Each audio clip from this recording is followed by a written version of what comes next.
What's up, Throttle fam? We've got another visit to SOS Customs again to find out where they are with the 240SX project that we'll be giving away in about a month and a half. We got to get this car back as soon as possible. As you guys know, we've got heaps of parts sitting at the shop for it, and I've got to start putting that stuff together. I have a feeling there might be some primer on the car, so we're gonna go find out. And then we might have a little surprise in store for you guys. I think I might actually go pick up the paint today, but we'll have to wait and see how that goes.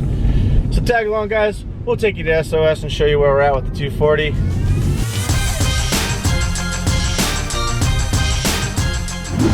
All right, we made it. Time to go in and check with Saul, see where we're at. All right, so here's the update. The guys have been sanding away. Got a guide coat down on the car on one side, and have started body working some of the damage. This is where the old lights were on here. This was a ding, a dent. This is where Calvin's old body kit was mounted. They've already flushed that all out, and just basically working on getting all of the low spots out of the car, getting everything sorted out. This is a low spot here. You can see the guide coat that they put on here allows them to see where the low spots are, and they can go back and actually fill those out, which is really nice. This thing's gonna be buttery smooth when it's done. That's about it for the update. With Oscar out, it looks like some of the momentum has slowed on progress, so not a huge update since last time we were here. It looks like they did put a few hours in on sanding and sort of some of the body work, but there is still a lot of work to do. Man, I'm gonna have to put this car together fast. And I want to take you guys off to the paint shop, which we are gonna do. The paint shop is actually not too far from here, and I want to go over there and show you guys the mixing of the paint and all of that stuff, because I don't know, I find it fascinating. It's really cool. The painting process in general is really cool to me, but to get a chance to go into the shop where you're getting the paint and have them mix your color for you and all that cool stuff, I think is pretty rad, and a nice little insight for you guys.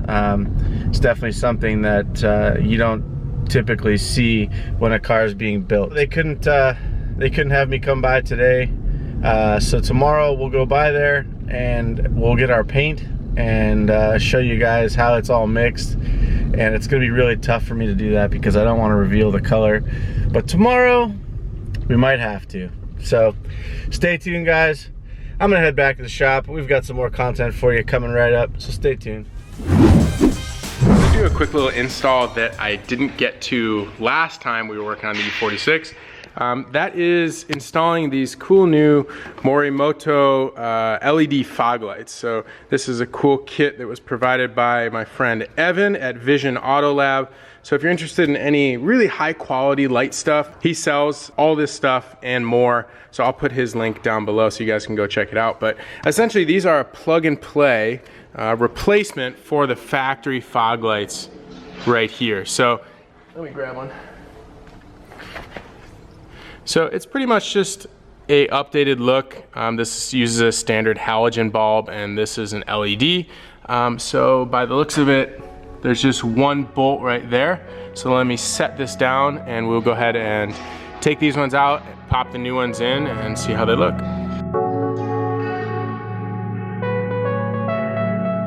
Okay, one down, one to go. So before I put both of them in, I want to get kind of a side-by-side comparison. So let's see.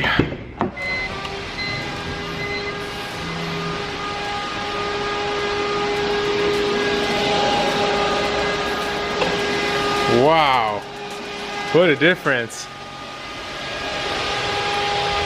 So hopefully you can hear it over the fans, it's blaring, but the left side is our new Morimoto LED, which matches the headlight bulbs really well. And the right side is the factory, the yellow, nasty halogen. Wow, that's really bright. That is crazy. So let me go ahead and pop in the other side and show you what they look like.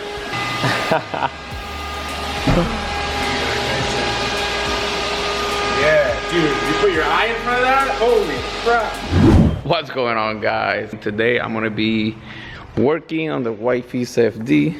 So, a while back, way before RotoCon, Part of the plan for this car, for this build, was to put quick release buttons on the, wait, where are they? That was easier to get off, just in case it needs to go back to the trailer, which so far it hasn't, ever since we got a dyno with DK at DNA Garage. My plan is to mount it right over here. We'll see how that's gonna go. First, I'm gonna jack this up. There's a few 10mm bolts down here that I'm gonna be taking off. I already took the top Downstar hardware studs that I had on the top side of the bumper, and the whole purpose for this is so I don't have to jack up the car like I'm doing here to remove these nuts down here. These nuts? So I'm not gonna put nuts here, just gonna put the quick release on this side, and then the top Downstar hardware, and then with that I should be able to pull the bumper out, just unhook the plugs for the bulbs, and that should be it. So, be right back.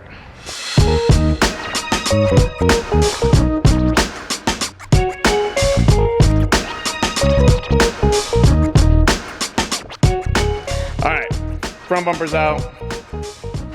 Stuff is dangling, hanging out. Mick's gonna show you how it works.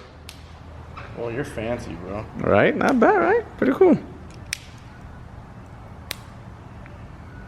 I've seen these before, but never actually used them. Play with them. Used them or anything. I've never seen them on cars. I've seen people using these as hood pins. So they're still bigger ones. They're still different size ones. This is the small one, just because I just wanted it for, just to put around this area, so you can do like a quick release. The real pain's gonna be making it, because where I want it, there's nothing behind it. So I want it in this area. And there's literally nothing there. So off of this, we're gonna have to go from here this way in some type of angle. I don't know. But that's what we gotta figure out right now. So I'm gonna make this hole, install it, we'll put the bumper, and then we'll see exactly where it puts us at. And then we're just gonna have to go from there.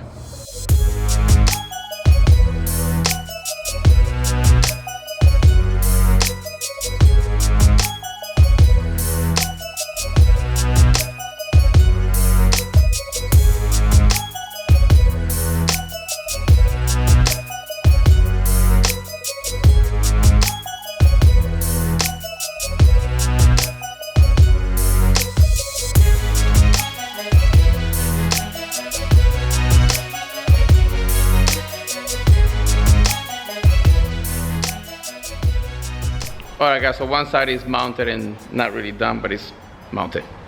So, boom. Here's the bracket I'm making. I put two self-toppers for now just so we can hold it in place. The stud for the quick release is there. So there's one lock nut on one side, another one on the other side holding it in place. And so you guys can see it's in there. Press the button and you're able to take it off. Push it back in, and now it's stuck again. So the plan worked. Now just gotta do the same thing for the other side.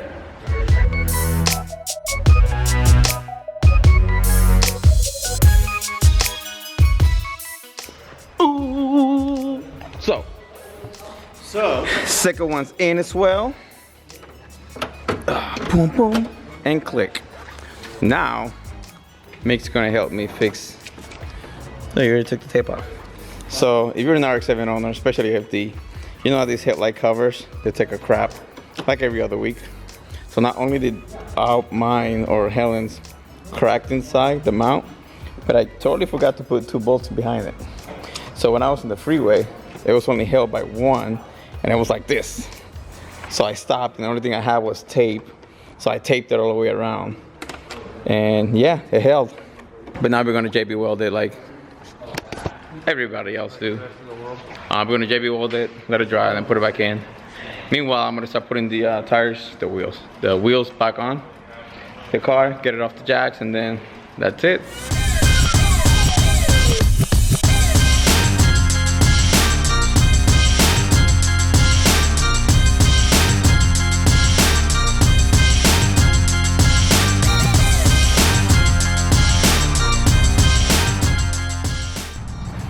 Alright guys, I just finished putting the headlight cover in. And then I realized that I never picked up the camera like always.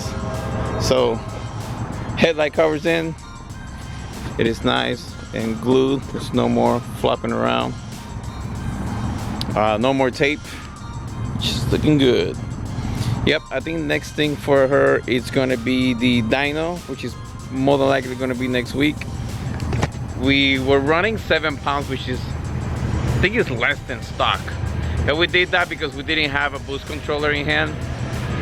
And I really wanted to feel out the car before I started dumping boost in it. Another thing is, you don't want to put too much boost on those stock twins because they really can't handle too much. But after talking to Louis, we are going to keep the rev limiter at 7,500 RPM. But currently we are at 7 pounds, and I think our goal is to go 10 or 11 pounds depending on our secondary injectors. Whatever our fuel can, if our fuel can let us go to 10, then we'll go to 10. If it can let us go to a little bit more, then we'll go a little bit more. But I really want to keep, I want to keep the duties on those injectors not too high. I don't want to run them 100%. So yeah, that's it for today, I guess. I don't have anything else to do. So I am going to bounce. So take care, guys. Thank you for tuning in. Thank you for standing by. Comment, like, subscribe, and I'll see you the next time.